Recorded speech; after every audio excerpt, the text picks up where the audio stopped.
Good morning. Welcome to Expat Insights. I'm your host Raju Mandhian. Here at Expat Insights, we take external views of internal successes by foreigners, expats, and immigrants who have made Philippines their home and are doing good either in business or society in the Philippines. This Friday morning on Expat Insights, we don't have any aliens or expats in the room except for myself, but we have two very creative people, and we are going to look at the subject matter of writing and blogging in today's world, but we are calling the theme Mightier Than the Sword.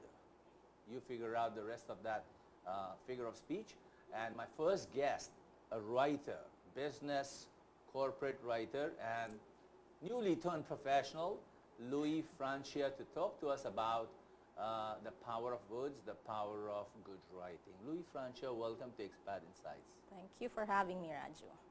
So Luwee, tell us a bit about yourself, you as a writer. Well, if you will ask, for example, what kind of writer I would explain myself to be, it would be like a business writer, and writing a business writer, but also a writer who can write creatively of other topics. Now, business writing, because as we will probably go into that later, but business writing is because of we focus on things that are technical, like in the business world itself, using professional jargon to differentiate it from creative writing, where you use a lot of imagination and a little bit of poetry, and so I'm more like a business writer, but I write creatively for business. Let's put it that way. Great. So creative corporate writer. Yeah? Corporate writer who is creative, who makes an effort to be creative. Right. All right. So how long have you been writing, Luwee? Writing itself, because I look at writing as a general thing. Yeah. And all through my corporate work, I started in hotels, actually. That's my background. And working in different business hotels in different parts of the country and in other areas in the world. So there's writing involved there, a lot of writing from the beginning. For events, writing to guests, for example, explaining, having policies and procedures, so all those writing, that's where the corporate side comes in. And that's where I had most of my background. Corporate is hotel. And then I also did some transcription, medical transcription, so there's medical background as well. Wow. And the cultural thing as well, because I've been working with cross-cultural teams in the hotel itself, and servicing. So correct me if I'm wrong. No? Here, I'm reading between the sentences here that all this writing that you have been doing for years, whether for hotels or for businesses, and you said you do need to use professional jargon, no? But yet you are creative. So are you saying that all the writing that you do is critically watched, critically read for correctness, for preciseness, especially the writing that you've been doing in the past so many years? Am I right in that assumption? Yes. This is probably where we come into the different types of writing. The business writing, per se, which falls under technical writing, you really have to be very precise here. Because you cannot use creative, you cannot make up or manufacture things. You cannot break a lot of rules. Yes. And you can break rules, but not a lot of them. Well, you have to speak about particular topics exactly. Let me backtrack, because writing to me is two ways. It's two things. You communicate something and you document something. So when you're communicating something and it's business writing, like for a particular industry, then it has to be very exact. You're talking about, let's say, an event. You're preparing for an event, or you're doing a post-event debriefing report, or a turnover report, so you cannot manufacture there. You have to be very precise. Or mislead, or mislead people. Yes, especially with like events or reports or procedures. It has to be exact, because this will be like I said, it's communicating and documenting. You document it because you refer back to it later. So it Right. has to be very exact. Like in the case of procedures, it has to be followed by a large group of people, Right. policies. That's where the exactness comes. Now, you can also do creative writing in business if you're doing marketing, for example, Right, where you right. have to, you don't lie, or advertising, right? Yeah. You talk about the product, but you have to create a special way or a different way of getting the attention of people. But you cannot, of course, like they say, truth in advertising. Right, So right. it's still truth, but there's a creative way You of cannot putting hand it out across. baloney. You cannot fib. No, unfortunately, yes. Yeah. Or So I see fortunately. three aspects to what you do. One was document. Yeah. You Which is document like it. managing knowledge. Yeah. The second Exactly. one was making an expression, communicating, saying things correctly in And business, clearly. because it's so important that people don't misread you or get misled. And the third one is you do give it a creative twist, but within the realms of law and ethics. That's right. Yeah. So those are the three You things. got it. So now, how did you move into being an independent writing consultant, writing It's- provider? It's interesting. I think like with most people who reach a certain level, after you've had a couple of careers, Yeah. there's a calling inside you. It says Whoa. this is okay. Maybe the calling is a bit too dramatic, but there's something inside A you desire, that's a burning that's desire. wanting to come out, and whatever you're doing at that time, you don't want to do anymore because this thing is coming out, and Yeah. that's how it happened. And I realized I've been doing it for years anyway, and I have not focused on it, and that's Yeah. actually a core, I would say. Yeah, without sounding, it's a competency because people tell me I'm able to say things Things. clearly. Yeah. And so my writing is very much focused on choosing the right words, I think. Something that a lot of people seem to not pay much attention to anymore. Yeah. They're really good writers, but sometimes they're in a rush, or Yeah. they are using certain types of words only when there are other types of words that would, hit the spot I would better. like to explore more on how you choose your words, how you put them together, how you morph your sentences, no? But let's just go back a bit to the fact that you said you felt this semi-calling thing to do it, no? So maybe it was that you had to function within so many rules and laws before that there was a desire inside you to kind of express yourself. Was there that moment there? Yes, because prior to this, I also spent quite a while doing medical transcription, which people sometimes when you say transcription, they think, oh, that's clerical work. Yeah. Far from it, I should say, because you listen to words, right? You're listening and Right, you're setting this right. down Yeah. in writing with certain formats. Yeah. And you do a lot of editing also sometimes in terms of, he uses words that are not, or because in medical transcription, I also did business transcription, but with Right. medical transcription, it's very, very exact because you cannot make a mistake with dosages. These are confidential information about Yeah. people's illnesses. So you do when the doctor dictates, which is always in a hurry, Yeah. you have to set it down into a report that the patients or the insurance companies will understand. So it involves a lot of thinking while you're typing. It's far from clerical. So when I was doing this, Yeah. yes, Yeah. No, yeah. when you I were was doing this for quite a while, I realized why I don't want to write people's words anymore. Yeah. Yeah. So there was a part of Yeah, you that I said wanted it's time for me to write my words. Great. So how's it going up to now? Oh, it's good. It's very good. I'm very selective about the Yeah. clients I take, so it's not something where I have to do it all the time. Although I do sit down each and every day and sit and write, because I think that's what a writer should do. And there's always something to write about every day. It's going well because I really pick clients that are doing things that I believe in. Because I don't think you can write about something that, That well, you you can do don't that value, yeah. for a while if Yeah. you're really starting and you need to practice or you need the money.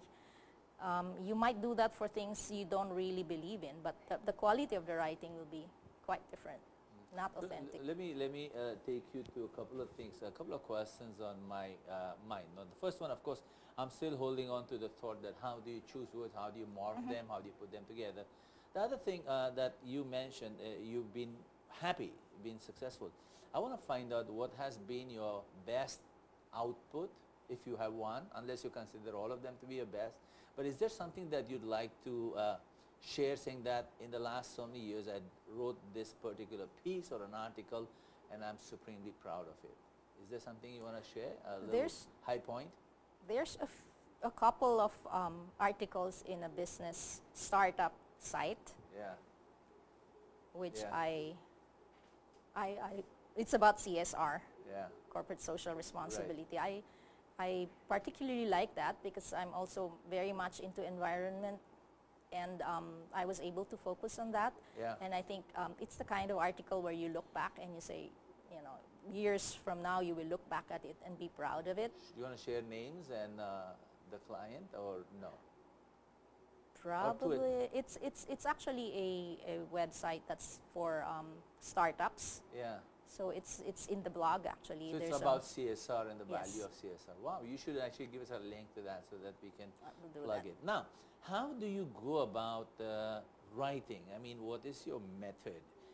Do you sit down and say, I'm going to let divine intervention take over, or do you do something physical, practical, cognitive to get to create something, create some output? If we look at my routine, like I said, I'm selective about clients, but whether I have a client or not, I'm in front of the PC of my desktop 5 days a week. You know, like I follow 8:30, I'm there. And I have like and this a is schedule. at home. Yes. Wow, so you're self-disciplined. Requires I think if you find what you like to do, you come up with stuff like that. And then I also I'm helped by a little bit of organization. So I have a schedule which is color-coded, so I can see very well that, and writing is blue. So at the end of the day, I have to see, oh, I should have a lot of blue here, because I believe in really continuously writing and writing. You need to stretch your writing muscle, And if there's an article that's there, then I start actually with an idea, a title, a subject, a tentative title, and a subject, and I just sit down and start doing it. So say you want to write 1,000 words. Do you go by those standards that I want to create 1,000 words, or do you go by Usually, I want to put across a point? What's your first grapple? What's your first hook? it should be the point first, The point what for you're you, trying to communicate. And then there are certain parameters, like now with content writing, like 500 words maximum most of the time, because of the attention span of the average browser. Also probably magazines and books and... That would be longer, but I still believe, I like limits actually. Because if you're a writer and you have no limits with words, you have a tendency to ramble. Blah, blah, blah, yeah. blah, blah, so blah. limits are good, because then you really think and rethink, and you fit it in the parameter of the number of words. So, so first the point, the subject, and the tentative title, and then I have those parameters of how many words, how many paragraphs maybe, and what will be bulleted. And then I just sit there, and you know, articles have this tendency to really take life. So it just comes. You explain that, take life. You just sit there, because a lot of people, I think they overrate having inspiration and waiting for the time. But for me, I think when you sit there, it's like everything comes together. You have to first sit there and begin typing the first words, and then they will flow. Right, so even if it is creative work, because it is creative work, even though if it was corporate writing, it still is creative work because it's brand new. So it still requires, correct me if I'm wrong, a little bit of cognizant effort, a little bit of intellectual effort, that first I must sit down, otherwise I can't write. You can't write while showering. You may get an idea, but you can't write it. Am I right? Right. So you do need to sit down. Then follow that. How do you go about drafting, approving your own first draft and going to edit? Well, I write the whole thing, and then the research sometimes is simultaneous depending on the article. Sometimes the research is way ahead. So I write, I type as I go along, I research. Sometimes I get, like I say, I give it a lot of, it really flows on its own. Sometimes I get off tangent a bit and then I include that there. But yes, I review and review. I sleep on it, I read it several times, I get up, then come back and read. A friend of mine from Cebu, a Chinese person by ethnicity, and I thought she was, I think she's a great writer. And she says she goes through 1,000 edits herself. I mean, maybe she's exaggerating, but what is your procedure on self-editing or having somebody else edit for you? What's your style? So far, I do most of my edits. Once in a while, I would send it to someone just to get their inputs. But I really do, like I said, I would leave it for a night or so, or get back to it and read it and reread it. Sometimes it's already in the blog.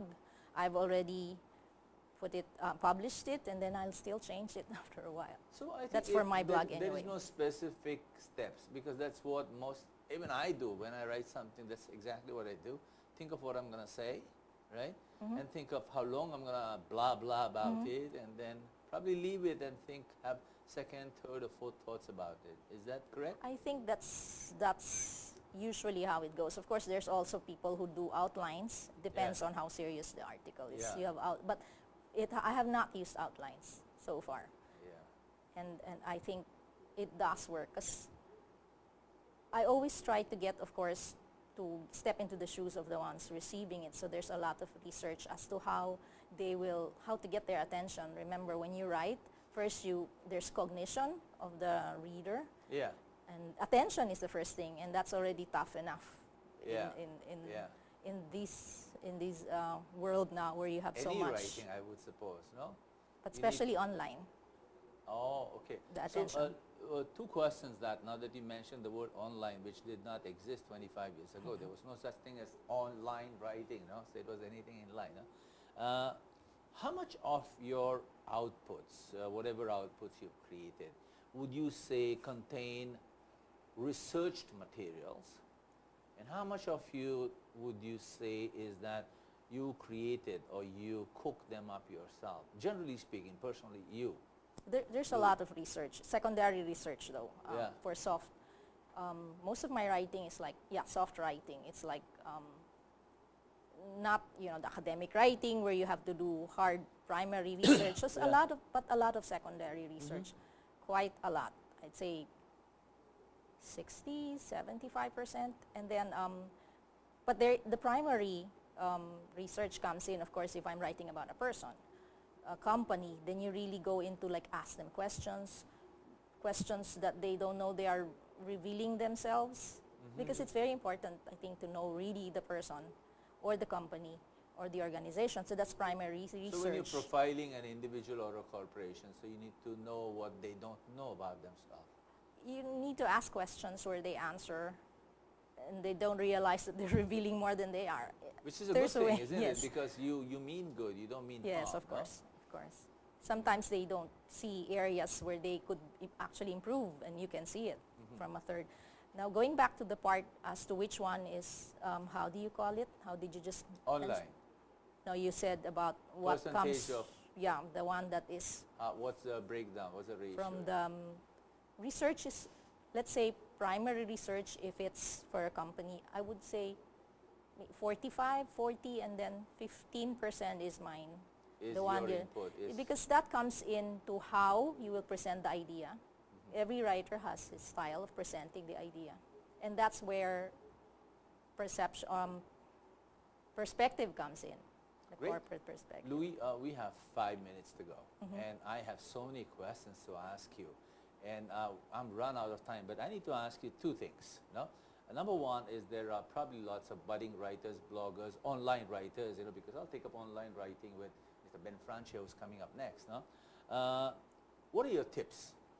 Can you give us 3 tips to writers who are wishful writers who want to become writers? What would you ask them to do, spiritually, emotionally? There's a lady here, and she wants to know how she wants to become a good writer. You have, first of all, slow down. I know that's a very odd thing, but some writers, they want to get onto it right away, Yeah. and they're very focused on deadlines. Yeah. Slow down. Right. Slow down. Review, research, look back, look at Yeah. before you click the send or the submit. So Yeah. slow down. All of this requires, you can't be in a hurry doing that. So Yeah. you have to slow down. You have to know yourself. That's Wow, important yeah. because every writer brings something into an article. And that's why they chose you to write it, because they think you have the perspectives. Or for it. when you're writing for yourself. Also, you need Of to know course. yourself. Yeah. Yes. And the third tip? is know your subject matter. Become What it good is you're at writing. You your- have to research. Because some people maybe are in a hurry, they're focusing on the deadline. Focus on the article I love and those on your tips. style. I really love those tips. Slow down. Really slow down. Number two, know yourself well. No? Like what value you're creating, and then make it worthwhile And to the your market. design style. That's the third tip. Luwee, and thank you very much for those tips. Fabulous little insights on writing. Now, you brought this book along called Don't Think of a Blue Ball. Do you want to tell me about it? You brought this along. You want to Yes, hold 'cause it and we tell were- me about it? Yeah?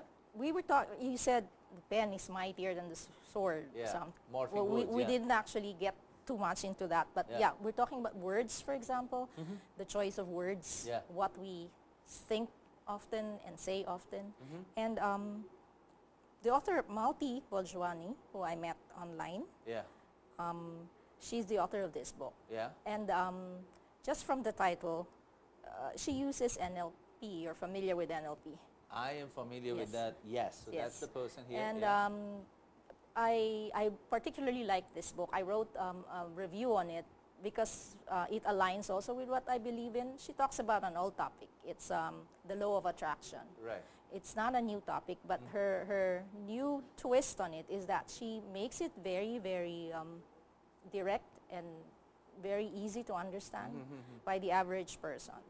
And she has exercises that are really simple, and then she uses also simple words. So words are important. She uses analogy that helps a person create the image in his mind or her mind. So you regard this from a ranking of 1 to 10, you regard this as Oh, 9? 9, 10? yes, 9, 9, 9 I to think read, so. yeah. Especially for beginners, for people who are not familiar with the law of attraction, and for those who have been reading it for years. 'Cause she I'm a has little familiar with the science behind that NLP which you mentioned. No? Is when you choose words which are negative, you create a negative reality. You create a negative future. But when you choose words which are essentially positive, then even the subtle or the subjective impact to your mind becomes positive. Exactly. So, Luwee Francia, thank you very much for being on Expat Insights. Thank you for for having your me. wonderful insights on writing. Yes, that's and in may your Amazon, by the business way. flourish, and may you Thank you. become a recognized writer here and abroad. No? So you want to stay and watch Ben Francia talk about Surely. online writing, and you can actually throw in questions or come back if you wish. So, salamat po, Ma'am Thank Luwee you very Francia. much, Raju. Gracias. So, that was Luwee Francia, professional writer. She doesn't want to be called professional, but professional writer as far as I'm concerned. And she gave us insights about writing in today's world. And, well, we still have to battle that discussion whether the pen is mightier than the sword. And we'll take a break and we'll come back and talk to Mr. Ben Francia, no relation to Luwee Francia. Maybe 100 years ago, you know, they fought the war together. So we'll come back and talk to him about the value of writing online, or using the keyboard instead of the pen, which might be mightier than the sword. So stay watching. I'm your host Raju Mandian, and this is Expat Insights.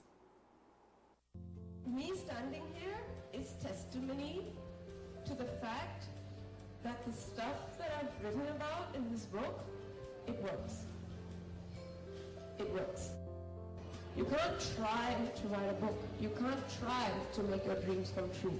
You want to make your dreams come true, you go out and you do it. Art with true life experiences, and to me that just speaks in leaps and bounds of her as a person. Because when you reach out by sharing true stories, you inspire other people. People can connect to you, people can relate to that. And I really feel her book will make a tremendous difference to the lives of those who get their hands on a copy. So, you know what I like most about the book was you being you. You opening your heart up and sharing your love for the world, your experiences, your pain, your agony, and yet you showed solutions to it all, and how you come over such obstacles in your life, and how you took control of